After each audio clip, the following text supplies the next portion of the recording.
voy a estar hablando de la Parashat Shemot y el título es El propósito y providencia de Hashem. El texto lo encontramos en Shemot o Éxodo 2:10, que dice: cuando el niño creció, ella lo llevó a la hija de Faraón y vino a ser hijo suyo, y le puso por nombre Moshe, diciendo: pues lo he sacado de las aguas. Baruch atah Adonai Eloheinu melech haolam asher bahanu bikol ha'amim venatan lanu et torato. Baruch atah Adonai noten hatorah. Bendito eres tú, Adonai, nuestro Elohim, soberano del universo, que nos escogiste de entre todos los pueblos y nos entregaste la Torah. Bendito eres tú, Adonai, dador de la Torah. Amado Padre, mi alma te bendice y te glorifica y te doy gracias, Padre. Te doy gracias por tu amor, por tu bondad y tu misericordia, Padre, que son nuevas en la vida de cada uno de nosotros, Padre, de cada uno de tus hijos que están aquí presentes y los que están conectados, Padre. Gracias, Padre, por cada uno de ellos, Padre.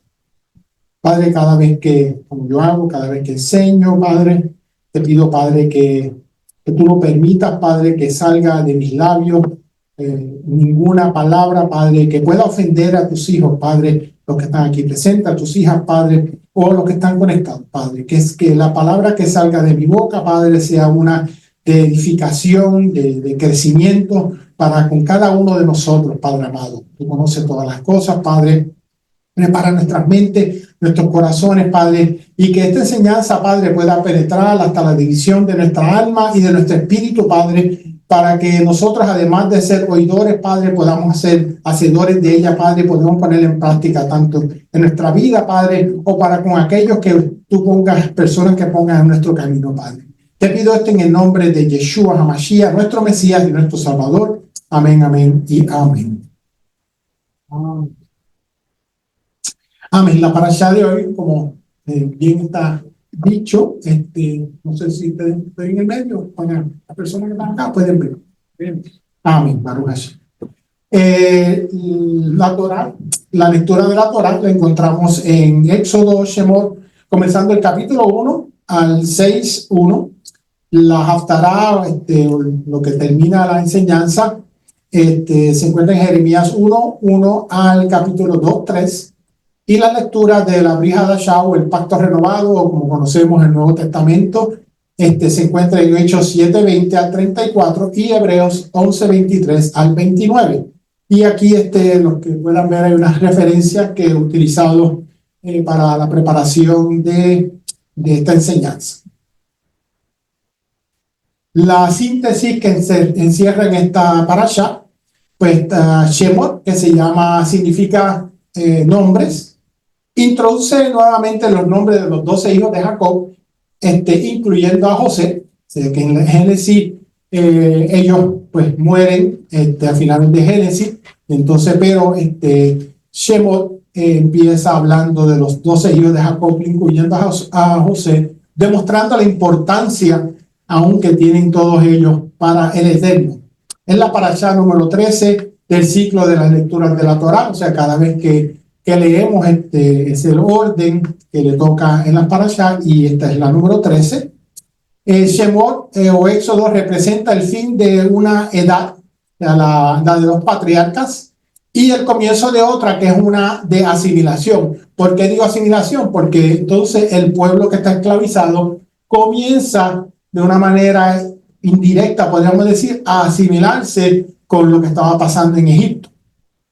No codifica mandamientos. De los 613 mandamientos no están incluidos, de acuerdo a los sabios, ninguno en esta parashá, pero como yo también me gusta enseñar, siempre uno aprende algo, y como que cuando uno le dice, ok, mira, esto no lo voy a hacer porque lo dice aquí. Se encuentra el nombre de la parashá, se encuentra en la segunda palabra de Shemot 1, de Éxodo 1, dice nombres.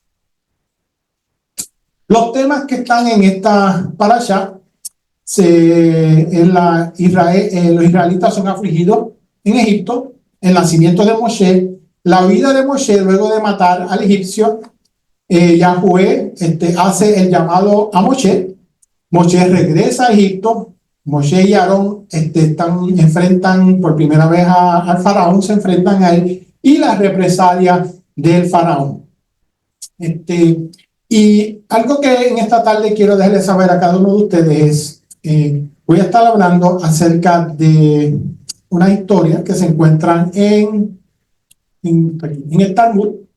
Y el Talmud es una historia de lo que los sabios comentan en referente a la historia de los versículos que encuentran en la palabra. Entonces, podríamos decir, mientras yo preparaba esto, decía, ¿cómo le explico a los hermanos que no posiblemente entienden lo que es esto? Porque dice, eso está en la palabra. No está en la palabra. Lo que sucede es que los sabios cogen un versículo y lo leen, que vamos a estar como ahora este versículo, cuando el niño creció y ella lo lleva a la hija de Faraón, pues cuando los sabios leen estos versículos, ellos analizan. Entonces, la manera más fácil que yo encontré para poder explicarlo era, si yo pongo mi certificado de matrimonio aquí al frente, ustedes pueden ver que me casé con la pastora en el 14 de mayo de 1983, y en el certificado dice los nombres de sus papás, los nombres de mis papás y nada más. Dice, ok, pues nosotros sabemos esto que pasó con los pastores, pero el resto de la historia que llevamos casados no está. ¿Quién podría contarle eso? Nosotros podríamos contarle qué ha pasado desde ese momento en adelante. Y eso es en un nutshell, como dice el americano, entre comillas, lo que el Talmud o el Talmud representa en este aspecto de lo que voy a estar hablando. Así que ya vimos la parashá y el título que tenía. Los puntos que voy a cubrir en esta tarde son dos nada más. La providencia divina en medio de la adversidad y lo que encierra un nombre. Lo primero que debemos de acordar es la transición que ocurre entre Bereshit o Génesis y Shemot Éxodo. Muchas son los cambios que han ocurrido en ese proceso. Ya no se está tratando simplemente de la familia que habla en Génesis, sino ahora estamos hablando de un cambio donde va a cambiar de familia a una nación. La familia de Jacob, o los hebreos, entraron a Canaán, y entonces ellos entraron a Egipto, y entonces pues, estamos en presencia de ese desarrollo de la promesa que le hizo el Eterno a Abraham, a Isaac y a Jacob, donde le dice, de cierto te bendeciré y multiplicaré tu descendencia como las estrellas del cielo, como la arena que está a la orilla del mar. Y esto es lo que está ocurriendo más o menos en el principio de Éxodo. Por otro lado, los hijos de Jacob, Israel, han muerto y son los sucesores quienes ahora están en la población, están dirigiendo la población israelita. Y dentro de este contexto ha ocurrido un cambio muy importante. Ya la dinastía de la población de Israel había edificado una alianza, ¿se acuerdan? Con Egipto, cuando José estaba, había un faraón que se llevó con él, que lo vemos en Génesis, y todo quedó bien, estaba como que bien chévere, bien contento, gracias, José nos ayudaste, pero ha pasado un cambio ahora, donde ya ese faraón no está, José no está, y entonces se levanta, dice la palabra, un nuevo faraón. Los israelitas eventualmente se convierten en esclavos bajo este nuevo faraón, que aparentemente dice la palabra que no conocía a José, ni su contribución a Egipto. Hay muchos temas, diferentes posiciones que dicen que sí, que este faraón lo conocía, otros que no, que pertenecía a otra dinastía, el faraón que conocía a José. En fin, la palabra dice que no lo conocía y tenemos que basarnos en ese punto. La opresión y el sufrimiento de los israelitas aumentan, y en este es el contexto que nace Moshe. La historia de esta parashá se concentra o se centra en Moshe desde el nacimiento en tiempos difíciles hasta su vida en el palacio de Faraón y eventualmente la huida de Midian después de matar a un egipcio. Es en el monte Horeb donde el Eterno se le aparece a Moshe, como vimos la famosa historia que está en la palabra de la zarza ardiente, ahí donde el Eterno le habla a Moshe. Moshe eventualmente regresa a Egipto, se encuentra con su hermano Aarón y le explica el plan a Aarón del Eterno que iban a hacer con el pueblo. cuando van al faraón para pedirle que deje ir al pueblo. El faraón no le hace caso, como sabemos, y le pone una carga más pesada a los hebreos. Y eso es la historia en un nutshell de esta parashá que nos toca. Así que el Talmud podemos encontrar algo interesante que explica acerca de Shemot 1:22. Shemot 1:22 dice: entonces Faraón mandó a todo su pueblo, a todo su pueblo diciendo: entonces echad al río a todo hijo que nazca y a toda la hija, preservad la vida. Y ese es el versículo que estamos hablando, que decía: ¿y por qué el faraón mandó a echar al río a todo niño que naciera? Porque si lo leemos simplemente dice eso, ok, pero ¿por qué? ¿Cuál fue la razón? ¿Cuál fue el motivo? Sabíamos que había mucha gente, pero pudo haber hecho de otra manera, lo pudo haber quemado, lo pudo haber hecho un roto en la tierra o en la arena y lo pudo haber tirado ahí. ¿Por qué era el punto de echarlos al río? Y el Talmud, como dije, nos da un tipo de recuento, una historia de qué pasó para este tiempo, explicando lo que cierra este versículo 22. El rabí Jacob Kuli, en su obra Meam Loes, comenta en una forma detallada lo que pudo haber ocurrido. Y para los que pudieron ver, ahí les explico lo que dije del Talmud. ¿Qué es el Talmud? El Talmud es una de las obras centrales de la tradición judía, considerada una fuente fundamental de la ley judía, la halajá, la ética, la filosofía y la tradición oral. Es una recopilación de debates, enseñanzas y discusiones entre rabinos que se desarrollan durante muchos siglos. Su propósito, ¿y cuál es el propósito del Talmud? Ampliar y explicar la Torá oral, que complementa la Torá escrita, los 5 libros de Moisés. Eso es en nutshell lo que hace el Talmud. Así que Shemot 1:22, él dice: entonces Faraón mandó a todo su pueblo diciendo: echar a todo hijo que nazca y a toda hija, preservar la vida. El Talmud es, como dije, una obra, pero ¿qué es lo que dicen los sabios acerca de qué fue lo que ocurrió? El comentario es que el faraón, recordemos que este faraón no es el mismo faraón que estaba anteriormente, pero el Talmud nos comenta que este faraón tuvo también una pesadilla. 130 años después que los israelitas llegaran a Egipto, este faraón tiene una pesadilla. Y esa pesadilla tenía que ver con un animal que estaba a un lado de una balanza, y había unos nobles, astutos gobernadores en el otro lado de la balanza. Pero el sueño del animal, en el sueño el animal pesaba más que los nobles y los gobernadores que estaban en la balanza. La balanza es una balanza como la balanza de la justicia. Era una balanza así. Eran dos, un animal en un lado y los gobernadores y los nobles en el otro. Y el faraón llama a sus asistentes, los que podían ver las cosas, para que le explicaran el sueño. Algo parecido como lo que había ocurrido con el faraón y el sueño de José y las 7 vacas, etc. Algo parecido. Entre los videntes o estas personas que llama el faraón, había 3 personas. Uno se llamaba Bilam el Peor, el otro se llamaba Jetro y el otro se llamaba Job. Y esa es la balanza más o menos que estaba explicando. El rey vio en este lado había un animal y en este lado estaban los nobles, y entonces el rey vio, el faraón vio que esta balanza estaba inclinada más hacia el animal.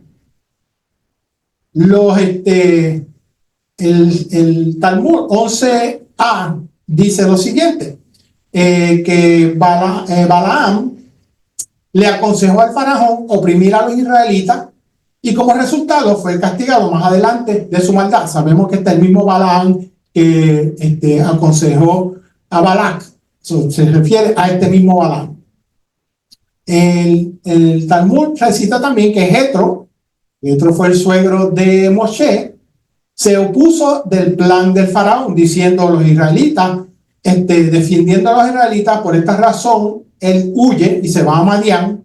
Más tarde es recompensado porque se convierte en el suegro de Moshe. Y el otro fue Job, y dice que Job permaneció en silencio no dijo nada, como que yo no voy a decir nada porque ¿quién te va a decir a ti que eres el rey lo que debes hacer? Esto es más o menos lo que ocurrió en referente a la historia. Pero vamos a ver un poquito más de exactamente qué fue lo que dijo Bilam. Bilam le dijo al faraón que el sueño era un mal presagio y que un gran mal le llegaría a Egipto. Bilam le dijo al faraón que entre los israelitas estaba a punto de nacer un niño que destruiría todo el territorio. Le contó que el niño mataría a su gente y liberaría a los israelitas. Bilam le aconsejó al faraón que debía encontrar una manera de cómo matar a todos estos niños antes de que crecieran. Ese fue el consejo que le daba Bilam al faraón. Jetro le dice, se opuso al plan del faraón de matar a los israelitas. Y defendiendo a los israelitas, por esa razón tuvo que huir de Egipto. Jetro dijo, mira, no lo hagas, si tú haces esto, si tú ayudas a este pueblo, te va a beneficiar a ti en gran manera. Jetro le cuenta al faraón una historia que ya nosotros sabemos, lo hermoso de nosotros y la ventaja que cada uno de nosotros tenemos, y lo que estamos aquí viendo, escuchando, es que nosotros vemos el resto de la historia.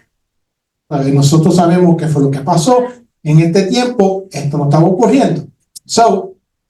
Jetro le dice, mira, no hagas eso, hace mucho tiempo el Elohim de los hebreos los había escogido como nación. Jetro le está explicando, le dice, todo el rey que le quería hacer daño al pueblo de Israel, en otras palabras, Elohim tomía venganza de esta persona. Jetro le sigue contando y le dice que esto había ocurrido con Abraham y Sara. Todos sabemos cuando Abraham y Sara bajan a Egipto y entonces el faraón decide tomar a Sara, el faraón se enferma, lo mismo pasó con Abimelech. Abimelech trató de tomar a Sara, también se enfermó. La historia, Jetro sigue contándole, lo mismo pasó con Isaac, diciendo, mira, otro hebreo que es parte de la historia, también tuvo un problema con Abimelech y entonces Abimelech tuvo que rogarle para que los pozos y los árboles los árboles estuvieran frondosos y que los pozos echaran agua porque se habían secado. Y Jetro sigue contándole, como convenciéndolo, mira, no hagas esto, si tú vas a hacer esto, te van a ir las cosas mal. Luego de esto, Jetro sigue contándole, pero faraón, había un siervo de Egipto que se hizo amigo del otro faraón, está hablando de José, y la sabiduría de esta persona, le dice Jetro al faraón, era tremenda y ayudó, y el pueblo en aquel tiempo hubo una hambruna, pero el pueblo egipcio no pasó ninguna hambre. Te recomiendo, no le hagas daño a este pueblo, y le dice, además, déjalos ir, te va a convenir. Pero sabemos que el faraón, eso no es lo que él quería oír. No le hace caso. ¿Qué pasa? Entonces Jetro, al saber esto, dice, pues me voy, porque como el faraón se enojó con Jetro, dice, me va a matar. Ahí sabemos entonces que la historia, Jetro se va para Madián. Job dice que el Talmud dice que permaneció en silencio, que no quiso decir nada. Job no le dijo ningún consejo al faraón y en otras palabras le dijo, tú eres nuestro amo, el dueño de toda la tierra, ¿quién se va a atrever a decirte lo que debes hacer? Así que faraón, en todos estos consejos que le dieron, decidió matar a los niños como quiera, pero fue por el consejo de Bilam. Y entonces volvimos otra vez al versículo de por qué el faraón decide matarlos por agua. Y este fue el consejo. Bilam le cuenta al faraón que tenía que pensar cómo iba a matar a los niños porque, otra vez, y le cuentan el pasado. El Talmud cuenta, y hay una historia, que Nimrod trató de quemar a Abraham en fuego. Entonces, que no, dice el Talmud, que eso no ocurrió, que está vivo, eso lo sabemos. Como dije, sabemos el resto de la historia. Así que Dios no lo puedes hacer por fuego, porque el Dios de ellos, el Elohim de ellos, los cuidó, los guardó. Así que no puedes hacerlo por fuego. Por cuchillo le cuenta la historia que sabemos de cuando Abraham iba a sacrificar a Isaac. Dice, esto pasó y le cuenta la historia. Abraham llevó a su hijo al monte, iba a usar un cuchillo y vino Dios y Elohim y paró y detuvo la mano y no pudo matarlo con un cuchillo o con una espada. Eso no puedes hacerlo. O Bilam le dijo, lo mejor es que te queda es lanzarlo al río. Es la manera más fácil y esto se va a ocurrir y no vas a tener ningún problema. Y de ahí viene la historia de por qué Faraón decide entonces echarlos al río para que murieran por el consejo de Bilam. Recordemos, como dije, estas son interpretaciones rabínicas del texto, porque el faraón mandó diciendo al pueblo que echara a los hijos al río Nilo. Entonces, interesantemente, el Talmud nos dice que los astrólogos, una vez que el faraón decide tomar la decisión de que echaron a los niños al río, entonces, en ese mismo instante, en esa misma día, los astrólogos del faraón le dicen, acaba de nacer un niño, y ese niño es Moshe. Lo único que se confundieron fue, es interesante la palabra, y cuando leemos, indagamos de cómo seguimos estudiando la palabra, cómo nos trae luz a la misma palabra, a los mismos versículos de ella. Y ese mismo día, diciendo que había nacido un niño que iba a redimir a Israel. Pero lo interesante fue que estos astrólogos, que lo saben todo, no sabían si el niño era egipcio o era hebreo. Entonces, porque no estaban seguros si era egipcio o hebreo.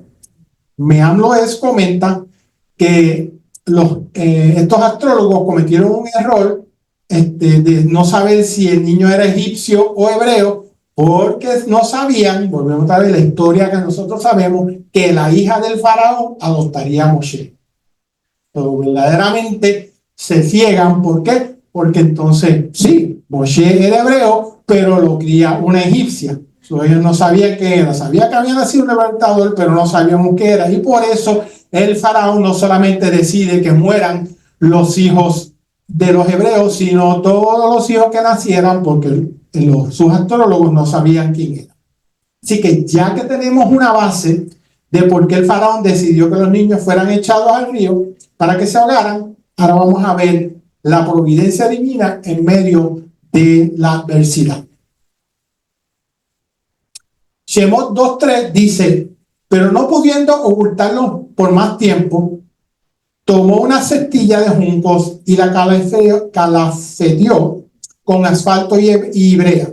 Entonces puso al niño en ella y lo colocó entre los juncos a la orilla del río. Es interesante cuando leemos esto otra vez, la historia que enseña Disneylandia y toda esta cuestión es que pusieron a Moisés en una canasta y se fue río abajo, y no sé los que vieron los muñequitos de Disneylandia, pero ver los cocodrilos brincando y todas las cosas, se lo quieren comer. Verdaderamente la palabra dice que lo pusieron en los juncos a la orilla, y cuando uno analizamos más es como unas matas, y entonces pusieron al niño en esa orillita ahí para que verdaderamente no le pasara nada, pero no podía ya su mamá ocultarlo. Eso es lo que ocurre. Lo otro interesante es que cuando estudiamos más dicen que primeramente habían dos opiniones, y una era que lo habían puesto en una canasta, como enseñan bien bonito en Disney, en Hollywood, esa cuestión, pero también dice que lo había puesto en una caja cuadrada. Pero, a mí ese es Hollywood, pero seguimos leyendo. La hermana del niño se puso a lo lejos a ver qué le sucedería, y la hija del faraón bajó a bañarse al Nilo, y mientras sus doncellas se paseaban por la ribera del río, vio la cestilla entre los juncos y mandó a una criada suya que la trajera. Al abrirla, vio al niño, y aquí el niño lloraba. Y le tuvo compasión y dijo, este es uno de los niños de los hebreos. Entonces la hermana del niño dijo a la hija de faraón, ¿quieres que vaya y te lleve una nodriza de las hebreas para que te críe al niño? Y la hija del faraón le respondió, sí, ve. Y la muchacha fue y llamó a quién más, a su mamá. Llamó a su mamá, la mamá del niño, y la hija del faraón le dijo, llévate a este niño y críamelo, y yo te daré tu salario. Solamente el Eterno no solamente le devuelve a su hijo, sino que te voy a devolver a tu hijo y también te voy a pagar para que lo cuide. Solamente de él no hace esas cosas. Y la mujer tomó al niño y lo crió. Cuando el niño creció, ella lo llevó a la hija del faraón y vino a ser suyo. Interesantemente, la historia comenta, los sabios comentan que fue como a los 3 años que fue que entonces ella le devuelve a Moisés, a Moshe, a la hija del faraón, y ella entonces lo cría. Moshe nace en un tiempo en que el faraón decreta la muerte de los niños, como dije anteriormente, y en estos versículos podemos ver la madre de Moshe, Yochebed, que confía en Yahweh al colocar a Moshe en el río entre los juncos. ¿Y qué nos enseña esto a nosotros? Nos enseña que las pruebas pueden ser el escenario para que Elohim manifieste su poder. El Salmo 138 dice, Yahweh cumplirá su propósito en mí. Nosotros podemos pasar por momentos difíciles en nuestra vida y posiblemente no podemos entender qué es lo que estoy pasando, por qué lo estoy pasando, si yo te sirvo, yo soy parte de tu pueblo, ¿por qué me está pasando esto? ¿Sí?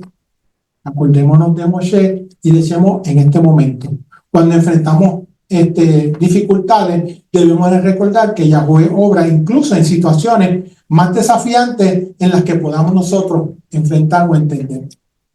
Eso es algo que aprendemos de esta parashá, de este versículo, de este punto. En la historia de Moshe vemos el rol de personas inesperadas en el plan divino. La hija de Faraón, aunque es parte del sistema opresor, ella se convierte en el medio por el cual Moshe es salvado y cuidado.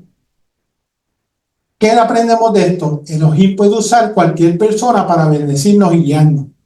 Isaías 45, 1 al 4 nos recuerda que Yahweh utilizó al rey Ciro, incluso aunque no formaba parte del pueblo. La reflexión de este punto es que debemos estar atentos para reconocer a las personas que Yahweh coloca en nuestro camino, incluso si no provienen de los lugares esperados. Debemos recordar que Yahweh es soberano y puede obrar a través de cualquier persona para su plan se cumpla. Y eso es lo que sucede. Hoy en día a veces no tenemos, ¿cómo es posible que fulano me vaya a enseñar? ¿Cómo es posible que no? Tenemos que estar pendientes y decir, ok, sí, mira, puedo aprender de esta persona, puedo, esta situación. Muchas veces son difíciles, pero uno puede aprender.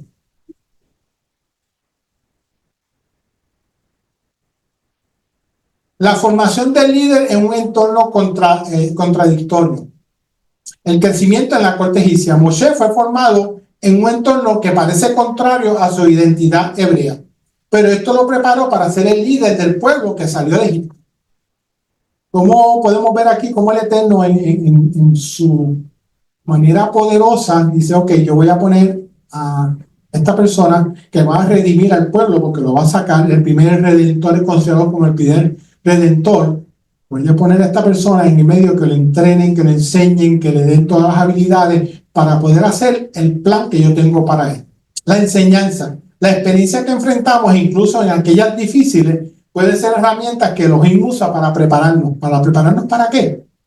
No sabemos. Posiblemente sea para que sea un pastor, un líder de música, un maestro para los niños, un maestro para los adolescentes, en fin. O como digo yo, hasta a veces no hace falta enseñar mucho, pero yo voy a los baños y los limpio yo. Pero todos tenemos un plan y todos tenemos un plan en las cosas del Eterno. Y en este caso, uno decía, wow, ¿cómo es posible que el Eterno permitió que Moshe creciera en Egipto? Es que tenía que saber todo cómo se iba a mover el procedimiento, el protocolo. Moshe aprende de este protocolo porque eventualmente cuando Moshe se va y regresa, ya él sabe el protocolo al cual se iba a enfrentar. Y además de eso, sabemos que como era príncipe, aunque el faraón puede decirle, no, tú no puedes hacer esto, pero era príncipe de egipcio.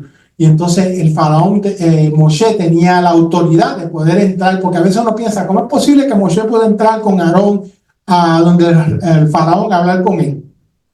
Y ya tenía ese privilegio, ya tenía esa marca, yo puedo entrar ahí. El faraón puede haber dicho, no, mátalo, vamos a acabar con él. Pero no, ¿Por qué? Porque fue criado en el medio de ese ambiente. Y además, la hija de Faraón lo crió. Y dicen que cuando tú adoptas a una persona, aunque tú no lo hayas dado a luz, es como si le hubieras dado a luz. Eso es lo mismo. Entonces yo me imagino, esta parte no lo dice, pero yo me imagino que cada vez que ella viera a Moisés entrando a Moshe por las puertas de Faraón, él estuviera diciendo a su papá, mira, no le hagas nada, por favor. Pero nada, seguimos, la enseñanza. Las experiencias que enfrentamos, incluso aquellas difíciles, pueden ser herramientas que Elohim usa para prepararnos. Sabemos que a los que aman a Eloa, todas las cosas trabajan en conjunto para bien. Cuando leemos la palabra, muchas veces este versículo de Rab Shaul, de Pablo, dicen que una situación beneficia en el proceso, no es una sola situación. Dice, sabemos que a los que aman a Eloa, todas las cosas, no una sola cosa, todas las cosas trabajan en conjunto para bien. Y eso es importante. La reflexión. Aceptemos que Yahweh puede usar incluso nuestras circunstancias más incómodas para moldearnos y equiparnos para la misión que Él tiene para con cada uno de nosotros. Eso es. La obediencia de los padres como clave para la preservación del destino. El acto de fe de Jochebed y Amram, que eran los papás de Moshe, al confiar que lo pusieron en la orilla del río, confiaron que el Eterno iba a guardar a Moshe, se convirtió en parte del plan de Elohim para la liberación del pueblo. ¿Qué aprendemos de esto? Los padres tienen un rol clave en guiar a sus hijos en el camino correcto. Proverbio nos dice, instruye al niño en su camino y aun cuando fuere viejo, no se apartará de él. Lo importante de esto, mientras yo preparaba esto, es que hoy en día yo tengo un varón de 41, cada día me quito 40 y 37, y todavía hablamos con él y lo aconsejamos. A mis dos hijos los hablo con ellos, los aconsejo. Esto no es solamente ni cuando están chiquititos, cuando están grandes podemos hacer lo mismo también, pero mientras están pequeños, aprovechemos. Los pasos de fe que tomamos por nuestros hijos hoy pueden impactar su futuro y en manera significativa, incluso aunque no podamos verlo hoy. Tenemos que confiar, así como confió Jochebed y Amram al Eterno cuando le entregan a Moshe, porque verdaderamente están entregando a Moshe. Es lo que nosotros hacemos, confiamos en el Eterno.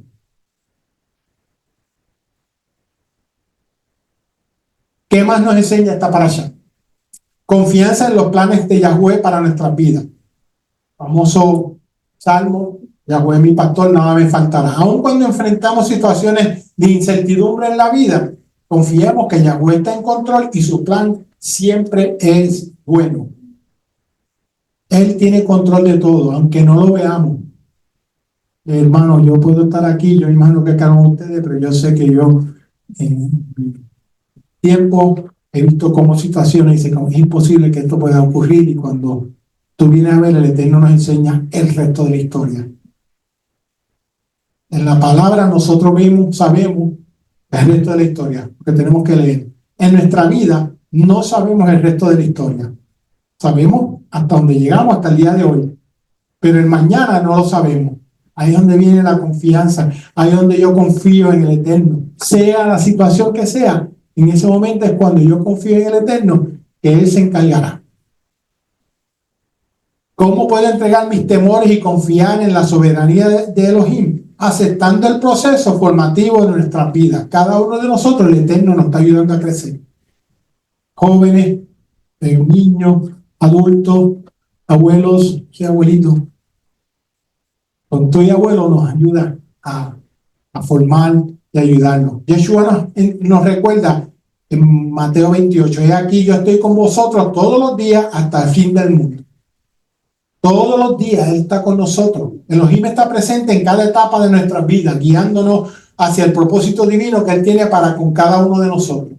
No estamos solos, no vamos a estar solos, aunque yo posiblemente esté en la situación que sea, en el sitio que esté, piense que estoy solo, no estamos solos, estamos acompañados.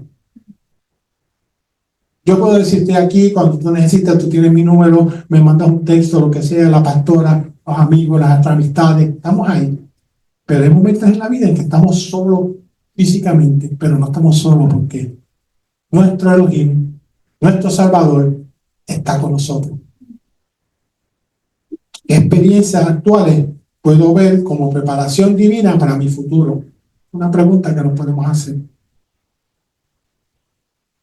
Amén. Seguimos. Lo que encierra un nombre. Shemot, Éxodo 2:10 dice, y le puso el final del 2:10 que cuando hablamos de que la hija del faraón recibe a Moshe, la segunda parte dice, y le puso por nombre Moshe, diciendo, pues lo he sacado de las aguas. Esta parashá Shemot significa nombres, aludiendo a los nombres de los hijos de Israel que descendieron de Egipto. Este título resalta la importancia de las identidades individuales y colectivas dentro del pueblo de Israel, incluso en medio de la esclavitud y la opresión. Además, el nombre Shemot tiene un significado más profundo en el contexto de lo que ocurre o cierra esta parasha. Memoria y continuidad. Los nombres de los hijos de Jacob son recordados para señalar la conexión o subrayar la conexión del pueblo de Israel con sus raíces patriarcales y con las promesas de Yahweh, Abraham, Isaac y Jacob. Esta palabra nos está acordando a nosotros, esto fue lo que el Eterno dijo, una promesa, y estoy en este punto en Shemot acordando. Propósito divino. El libro de Éxodo, Yahweh revela su nombre sagrado a Moshe. En Éxodo Shemot 3:11, Moshe le pregunta, ¿quién le dijo que me está mandando? Y él le dice, Eyeh Asher Eyeh, yo soy el que soy, traducido, marcando el comienzo de una relación entre Moshe y Yahweh y entre Yahweh y su pueblo. Porque ¿qué pasa? Cuando Moshe va, ellos le van a preguntar, ¿quién te envió? Me envió, yo soy. Eventualmente él no le dice, no le diga, yo soy el que soy. Le dice, yo soy, dile a ellos, te envió. Hace años yo preparé un estudio referente de Eyeh Asher Eyeh. ¿Qué significa entonces yo soy el que soy? Cuando nosotros tratamos en nuestra mente finita de analizar qué es yo soy el que soy, es como yo soy más allá de lo que tú te puedas imaginar. Ese es ese yo soy el que soy. Más allá de lo que mi mente finita puede decir, ese es Elohim. Si yo entiendo que Elohim es mi proveedor, es más allá de mi proveedor. Si Elohim es mi sanador, es más allá de lo que yo pueda pensar de mi sanador. Si Elohim es me cuida, me protege, es más allá de eso. Entonces, cuando nosotros pensamos en Elohim como yo soy el que soy, pensemos en eso. Cuando mi mente finita me diga, no, porque tú Elohim te guarda. Piensa más allá de lo que tu mente puede imaginar de qué significa guardar. Puede ser en el área física, puede ser en el área material, puede ser en la área espiritual, en la que sea. Pero eso es, no podemos encerrar al Eterno. Cuando Él dice a Moshe, yo soy el que soy, no es una cajita de que no. Cuando yo digo yo soy el que soy, va más allá del universo. El año pasado yo traje una enseñanza de acerca del universo, de cómo el universo aún sigue creciendo. Cuando el Eterno dijo, creó el universo, los científicos han analizado que el universo sigue expandiéndose, sigue creciendo. Y entonces enviaron un satélite hasta supuestamente llegó a la orilla del universo, el Voyager 1 creo que era, o 2, pero lo envió y cómo todavía mandaba fotos de que había más y más. Ese es el Elohim que nosotros le servimos. Lo que posiblemente yo entienda como que es hasta aquí tú puedes, Abba. No, verdaderamente no. Es más allá. Identidad en medio de la opresión. A pesar de las circunstancias difíciles que pasó el pueblo de Egipto, el recordar los nombres de las tribus enfatiza que cada individuo y cada familia tiene un propósito en el plan divino. En esta parte enseña eso. Cada uno de nosotros tiene un propósito divino en el plan del Eterno. Posiblemente nosotros lo sabemos, posiblemente no. Si no lo sé, sigamos orando y creyéndole a Él, pero tiene un plan. Por lo tanto, el título Shemot, nombres, no solo introduce el libro de Shemot, sino que también simboliza la transición de una promesa familiar hacia una nación y el proceso de la redención que Yahweh está por realizar en el pueblo. Lo que siempre debemos de recordar es que Yahweh le dijo a Moshe, dile al pueblo, seré, me envió a ustedes. Seré estaría junto a ellos durante este tiempo de tribulación. Seré estaría junto a ellos durante muchas persecuciones por venir. Cada uno de nosotros debemos confiar que ese seré siempre estará con nosotros. Siempre, hermano. Siempre.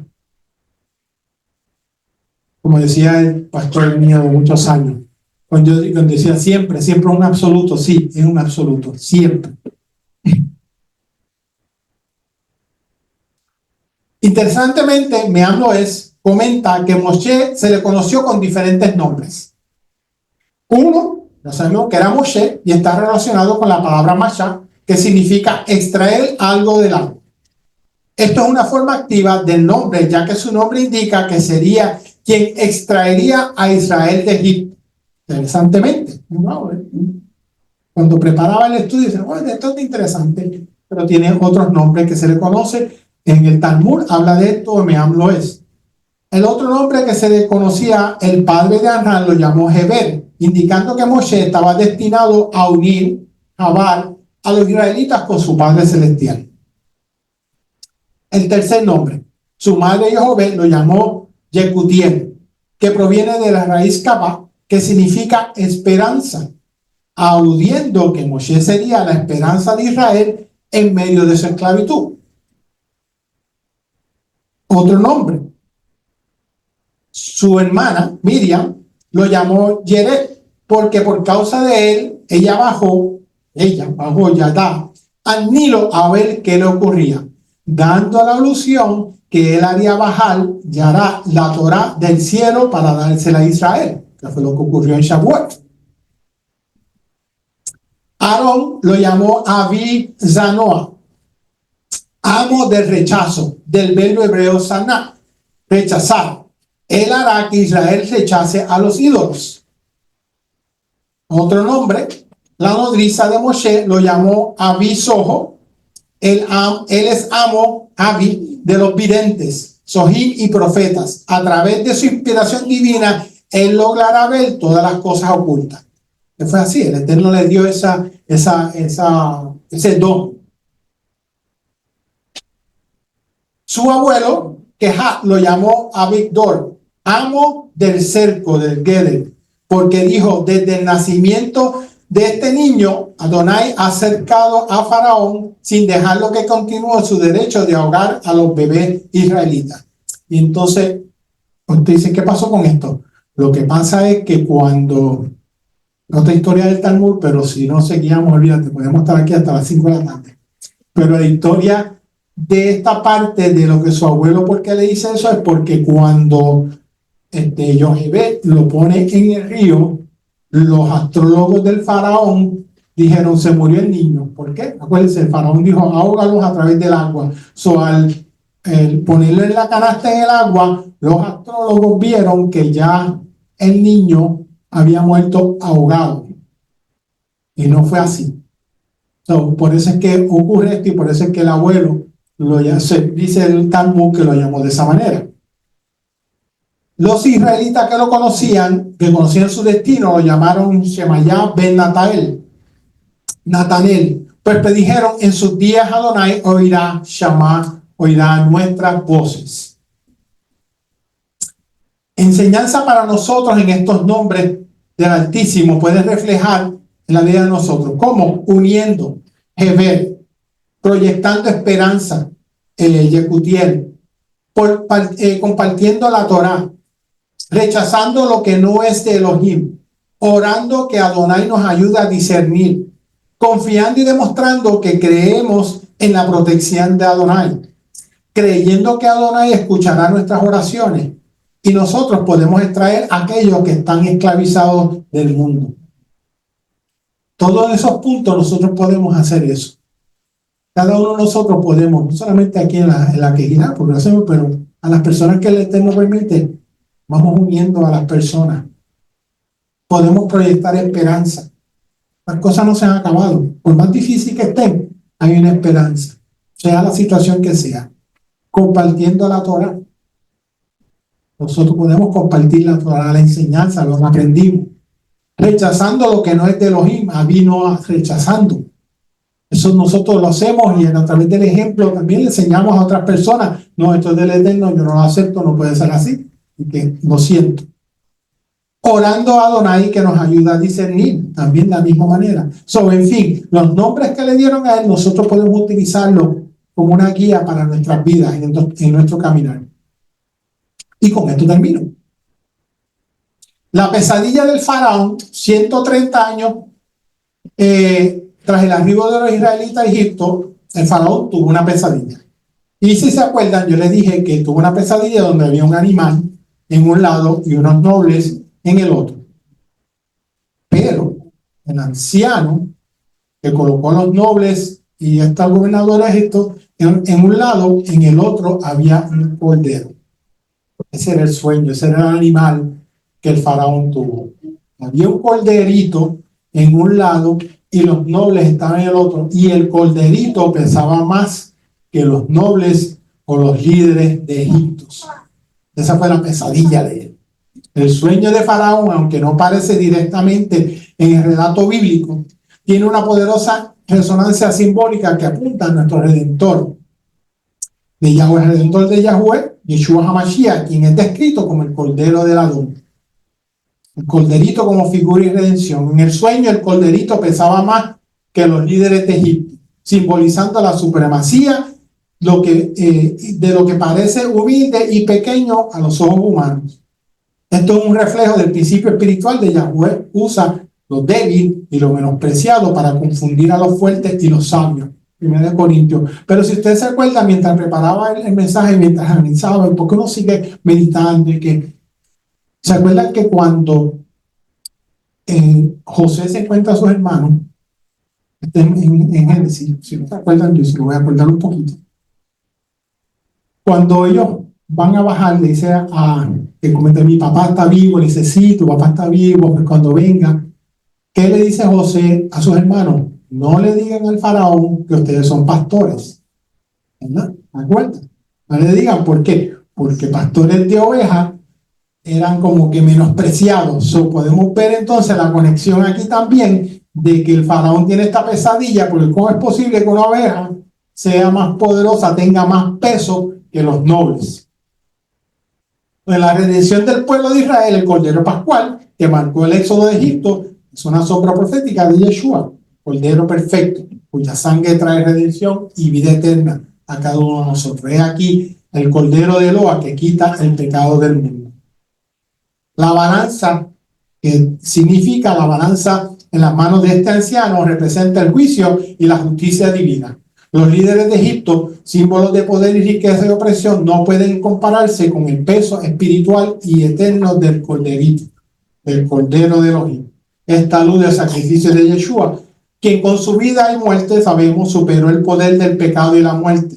¿Por qué? Porque la paga del pecado es muerte, más dádiva, la dádiva de Adonai es vida eterna en Yeshua HaMashiach, Adonai nuestro. La humildad triunfante del Cordero. El contraste entre el Cordero y los gobernantes destaca como, aparentemente insignificante a los ojos del mundo, tiene un peso eterno en el plan de Elohim. Yeshua vino al mundo como un siervo humilde, pero su sacrificio tiene un impacto eterno en la vida. Él se humilló a sí mismo, haciéndose obediente hasta la muerte y muerte de cruz, por la cual Eloa también lo exaltó hasta los cielos. El mensaje universal es que así como el cordero en el sueño del faraón pesa más que toda la estructura de Egipto, el sacrificio de Yeshua tiene un alcance universal y eterno. Su sacrificio no solo redime un pueblo, sino que extiende la salvación a toda la humanidad. Con tu sangre nos has redimido para Eloa, de todo linaje, lengua y pueblo y nación. El sueño de Faraón mencionado en el Talmud, aunque los sabios no lo admitan, es una imagen profética que apunta al poder del Cordero de Elohim, Yeshua HaMashiach, quien con humildad y sacrificio pesa más que todas las riquezas y autoridad y poder humano para existir. ¿Por qué digo esto? Porque el Talmud habla del Cordero y habla de lo que está diciendo, pero no habla del Cordero apuntando a Yeshua HaMashiach.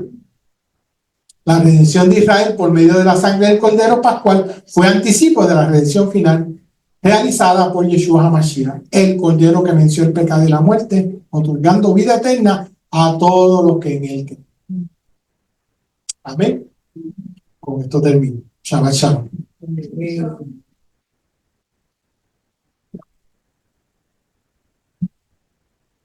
Padre, mi alma te bendice y te glorifica, Padre. Y te doy gracias, Padre. Gracias por tu amor, por tu bondad y tus misericordias que son nuevas en la vida de nosotros, Padre. Ahora te pido que así, Padre, como esta palabra, Padre, ha impactado mi vida, Padre, me ha ayudado a conocer más de ti, Padre. Te pido, Padre, que así sea para cada uno de tus hijos, Padre. Y que posiblemente ahora no, pero el año que viene, cuando estudiemos nuevamente, Padre, a Shemot, Padre, nos acordemos, Padre, que tú, Padre, eres nuestro Elohim, que tú nos guardas, nos cuidas, nos proteges, Padre. Que nos acordemos de los nombres que el Talmud menciona acerca de los nombres que teníamos, Padre, y cómo cada uno de esos nombres nosotros en nuestra vida podemos utilizarlos para unir, para enseñar a otras personas, para confiar en ti, Padre amado. En fin, Padre, sabiendo y recordando que tú eres nuestro Elohim y que tú enviaste a tu Hijo unigénito, Padre, para que a través de su sacrificio, Padre, nosotros pudiéramos una vez más tener esa relación personal contigo, Padre. Gracias, Padre, por tu amor, Padre. Gracias por tu fidelidad. Gracias por tu misericordia, Padre. Gracias por guardarnos, cuidarnos hasta ahora, como lo has hecho con cada uno de nosotros, Padre. Te pido que tú sigas haciendo lo mismo, Padre. Y que nosotros podamos, Padre, glorificarte y exaltarte a través de nuestras vidas. En el nombre de Yeshua HaMashiach te pido esto y te doy gracias, Padre. Amén, amén y amén.